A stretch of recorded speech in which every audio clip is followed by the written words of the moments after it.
ഇയാൾക്ക് വേണ്ടി അന്വേഷണത്തിലാണ് പോലീസ് ഉള്ളത്. മറ്റു വാർത്തയിലേക്കാണ്. ഒഡീഷയിൽ വൈദികരെയും കന്യാസ്ത്രീകളെയും ആക്രമിച്ച സംഭവത്തിൽ വിചിത്രവാദവുമായി അക്രമി സംഘത്തെ നയിച്ച ജ്യോതിർമയി നന്ദു പ്രാർത്ഥനയല്ല മതപരിവർത്തനമാണ് നടന്നത്, അതിനുള്ള തെളിവാണ് വൈദികരുടെ ബാഗിൽ നിന്ന് കണ്ടെത്തിയ ബൈബിൾ എന്നും ജ്യോതിർമയി നന്ദ 24 പറഞ്ഞു. ആ ഒരു വിചിത്ര പ്രതികരണത്തിലേക്ക്.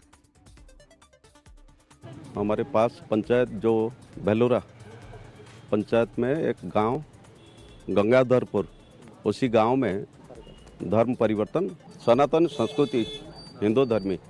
फिर हम लोग पूछा प्रार्थना क्यों करने के लिए, आपका बैग में क्या है ना, बाइबल है। हम लोग तो प्रशासन के ऊपर छोड़ दिया था, तो प्रशासन या फिर उड़ीसा सरकार इनके लिए जो करेगा. ശ്രീനാഥ് ചന്ദ്രൻ വിവരങ്ങളുമായി ചേരുന്നു. ശ്രീനാഥ്, ഈ പറഞ്ഞതുപോലെ മതപരിവർത്തനമല്ല ആണ്ടുനേർച്ചയാണെന്ന വീട്ടുകാർ തന്നെ പറഞ്ഞതാണ്. വൈദികരുടെ ബാഗിൽ നിന്ന് ബൈബിൾ കിട്ടിയെന്ന വാദമാണ്, അതാണ് അവർക്ക് വലിയ പ്രശ്നമാകുന്നത്.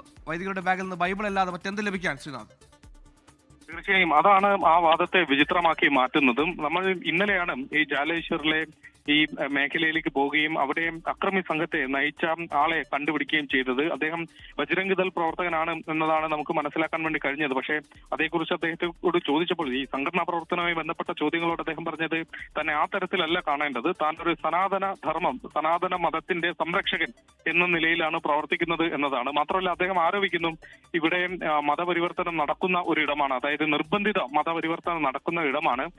അത്തരത്തിലൊന്നാണ് ഈ അക്രമം നടന്ന ദിവസവും സംഭവിച്ചത് എന്നതാണ് അദ്ദേഹം പറയുന്നത്.